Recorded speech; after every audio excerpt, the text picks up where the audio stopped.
Yo, what is going on YouTube? I am Germ here. Today, we finally wrapped up the first weekend of the LEC. We had this super week where each one of the teams played 3 games. It was a ton of fun. It was so exciting. So many banger matchups, so many new, fun, exciting teams and players, but also some different teams, players, and rosters that left us, feeling pretty disappointed after the first week. It's going to be really interesting, obviously, to follow how these teams, players, and everyone does over the course of the season. But obviously, one of the biggest storylines and everything on everyone's mind so far was just how good is G2 going to be able to do this year, and really just people tuning into every single G2 game to see, are people going to be able to take them down? Are they going to look like one of the best teams in the world? Is there going to be a chance that anyone can upset them? And just all that stuff. So obviously they came into today 2-0, looking to go 3-0 and keep their, some people are talking about the 18-0 split, the undefeated split alive, taking on Excel, who has looked decent as well so far. Patrick is a very, very exciting, huge carry. Jekyll Lad is a guy that a lot of people are starting to get excited about. So it'd be interesting to see how well G2 would be able to continue,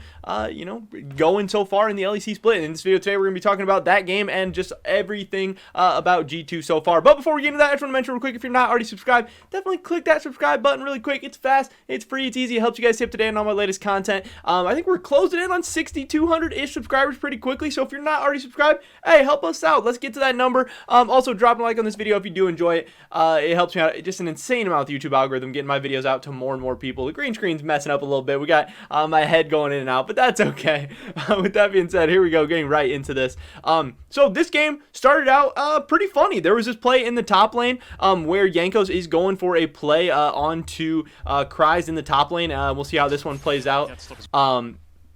We see Wunder pulling out the Aurelia, and he actually looked really, really good on the Aurelia in this game. They do try to bait out the Camille engage, and this works out really, really well. And Wunder actually lands the fadeaway stun, and Jankos and Wunder were just not on the same page there. And then Jankos just cannot get the last auto onto the Camille because obviously the tower's in the way. So that was actually a really, really funny play where the Graves autos are just kind of getting blocked by the tower, and there's nothing he can do. But man, G2 set this up so well, and Jankos just gives up on it a little bit too early. I don't know why he started walking away. There was just a miscommunication. If Wunder was going to throw out the E and go for it, why would Jankos not sit there and at least wait? I mean, he's full health. He could even have tanked a tower shot or something, if worse came to worse. So that was a little bit of a sloppy play by G2. Wunder played it well. Jankos was there hovering in the first place just to let Wunder try and crash the wave. And then Wunder was kind of baiting it like, okay, Camille, if you want to go on to me, my jungler's here. If not, I'm going to get to crash this wave for free. It was a very, very intelligent play set up so perfectly. But man, the execution just a little bit off, and that was so disappointing because that could have been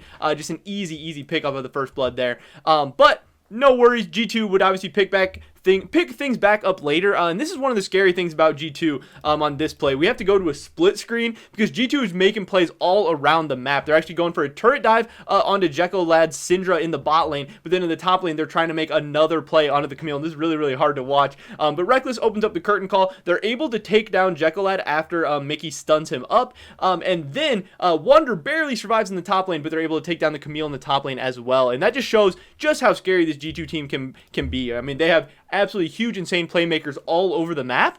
And usually when you see a play like that, a split screen, you see one team making a big play in the bot lane, and then the other team answering with a big play of their own in the top lane. You kind of see that give and take, like, okay, we're going to, give up a bot lane play, but we're going to make a play in the top lane. You don't often see the same team making the play in the bot lane and in the top lane. Like, they were able to get a kill in the bot lane, get a kill in the top lane. And, like, my question is just, where is Excel during that whole play? If they have a 2v1 advantage in the bot lane and a 2v1 advantage in the top lane, like, Excel's just doing nothing? I don't know. It's really weird. It's really hilarious. But again, does show just how scary this G2 team can be when they have absolute studs all over the map. They play an aggressive, exciting style. They're always looking to make plays, and I mean, they pulled that one off perfectly. 2 different 2v1 plays, no deaths given up, and then G2 was off to a 4-1 start pretty early on in the game, and it did kind of get out of control for Excel early, and then finally G2 opens up a huge lead, and finally we see this final fight of the game that really kind of broke the game open, where again, this really shows the strength of G2 and just how crazy and coordinated and just insanely talented they can be, where Excel thinks they get Caps caught out in the bot lane here. Obviously Cries with a nice Camille engage onto the Akali. Dan's there too, but again, Akali's in Shroud, so Dan is Udyr, can't auto attack there. He's going to rocket belt away, and then obviously the G2 team comes in for backup. The TP in from the Wunder here.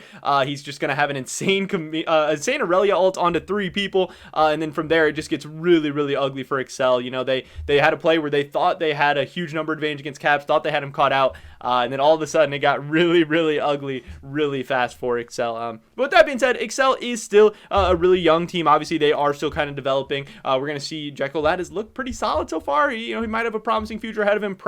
Patrick is still a huge playmaker, but no one really expected Excel to be too high up in the rankings this year. They're still a team developing for the future. But man, G2 does look so good. And then obviously the memes and stuff, just as spicy as always. But we do have this interview from Caps and Rekkles after the game where he actually asked Rekkles about what he thinks about their chances of going undefeated in this current split. Because again, that's something people are talking about at this point. G2, first super week, they look 3-0. They look pretty dominating, convincing in pretty much all of their games, even pulling out a meme game with like an Ivern top and stuff like that. So let's see what Rekkles has to say about it. And 80, now that we are 3-0, how do you feel about our chances of continuing the perfect split? They're good. Like, we have to go 18-0, I feel like. That's a lot of confidence. And back to you.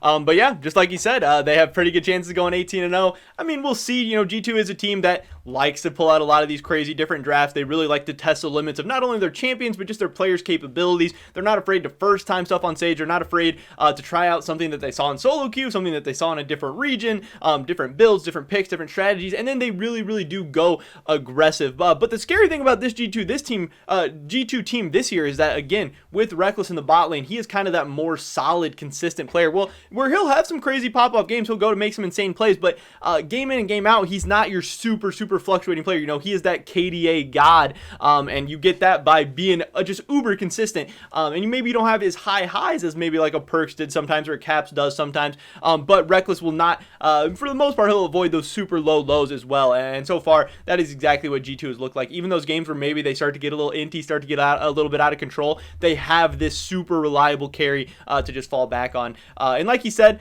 they feel like they have to go 18-0. I mean, they really don't have to, because again, it's just a regular season. G2 does not care about the regular season. This team is built for LEC championships, MSI titles, and world titles. If they go 18-0, great. That'd be awesome. That'd be exciting. And they absolutely have the talent to do so. But again, it is hard to get up for these regular season games that don't matter every single week. When you're playing in Excel, you have nothing to prove if you're G2. Maybe you want to be ramping up and getting better over the course of the year, but this G2 team is experienced. They've done it before. They know they're playing for playoffs. They're playing for MSI. They're playing for Worlds.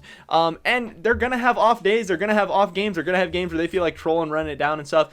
But I mean, this really is probably the most talented team in Western League of Legends history. So if any team is going to go 18-0, if any team is going to pull off that undefeated season and finish it all the way, going all the way to a title and then run it straight into MSI and seeing what's happening, it's going to be this G2 team. I mean, yes, 2019 G2 was insane, obviously with Perks being able to play some mages in the bot lane, being able to play Yasuo. He obviously was really successful on a few 80 carries like Kai'Sa, like Xayah, but I mean, obviously, Rekkles is a much more complete 80 carry player. He should be more complete across different metas, and that was kind of what happened in G2, is that as the meta kind of shifted a little bit, and the other teams kind of focused their bans, G2 all of a sudden, the 3-0 in the finals, we know about that, but this team is stronger. I mean, I feel like this is a level up from Perks, and it's not like Rekkles isn't in the prime of his career. Like 2019 Perks 80 carry was insane, but 2021 Rekkles 80 carry is just as insane, and this is a more experienced G2 team, a more hungry G2 team, hopefully. Now they're coming off, they didn't even make it to the World Finals last year. They lost in semis. They have something to prove. They have a chip on their shoulder, but also they know that they are talented. They know they can do something great. And for all these players, this is the last thing they have left to do. I mean, yes, Rekkles doesn't have the MSI title, but all the other guys have the MSI title. They have the LEC titles. They need to go get a Worlds title, and bringing it week in, week out, it can be difficult, but man, I think it could really help them ramp up over the course of the split. So if we take a look at the final scores from this game, I mean, we see a 13-1-7 from Rekkles on the Jhin, just absolutely insane. 7-1-11 from Jankos on the Graves, 4-3-6 on Caps, not the most exciting thing, but a 1-2-25 from Mickey on Braum, 3-3-14 on Wonder, really good Aurelia game for him, and just a lot of kind of disappointing score lines for Excel. Obviously on the other side, when you have people going 13-1-7, you're going to have some people going 1-8-4 on the other side. Excel has tried this Udyr pick twice. I'm still not totally convinced of it. It can obviously be it can work. We've seen it work in, I believe it was in the LCK. Somebody pulled it out and they were able to get a win with it. Patrick, 242. He's still really solid, but man, this team around him is just a little bit lackluster. I'm not a huge fan of Torre either. And then Cries 323 on the Camille. If we take a look at the LEC standings right now, I mean, we'll see this clump of teams at 1 and 2. There's right now 1, 2, 3, 4, 5, 6, 7 teams at 1 and 2. So after this first week in the LEC, we still haven't gotten a lot of questions answered. I mean, Fnatic has looked really good in their win, and they've looked absolutely terrible in their losses. Mad Lions has looked really inconsistent so far. Schalke has not really looked great and impressed. I mean, G2 and Rogue both look very, very good to me. To me, G2 is clearly the best team in the league. The big gap between them and Rogue, who I think is clearly the second best team in the league. And then I think there's a big gap between them and the third place team. Whether you want to say right now it's Misfits, Fnatic. I mean, there's a case to be made for Schalke and Mad Lions. I don't really think SK, Excel, Astralis, or Vitality have much of a case in there. I think there'd be another big gap between them and the rest of the field. But you know, the LEC is wide open right now, and that's really, really exciting. That's really fun for the fans. But it will be cool to see how good G2 is able to be over the course of the year. Once G2 plays Rogue, to see how that matchup goes. Can Misfits be, can they maintain their status as a contender over the course of the season? Obviously, this is just one weekend. We don't want to read too much anything. We don't want to overreact to anything. But I mean, this could possibly be the best G2 team we've seen ever. This could be the best LEC team we've seen ever. And again, you know, like Rekkles said, they need to go 18-0, and we'll see if they do it. I mean, obviously it's a long season. It's best of ones. Anything can happen. Crazy cheese picks, upsets. You just don't play good one day. We'll see. But, I mean, so far so good for G2 Esports. They're looking very, very dominant. They're a ton of fun to watch, and I can't wait to see what they do over the rest of the season. But that is pretty much it for this video today, guys. Definitely drop a like if you enjoyed it. Leave a comment down below. What do you think about G2 so far? Do you think they have a chance to go 18-0? Do you think they're not going to do it because they're going to troll or they're just not good enough or whatever? And also, any other thoughts you have about the LEC? What do you think about Rogue, Misfits, Fnatic? I'd love to hear your guys' thoughts and opinions. Subscribe to update on my latest content. Let's hit 7K as soon as we can. Hopefully I catch you guys in the next one. But until then, peace!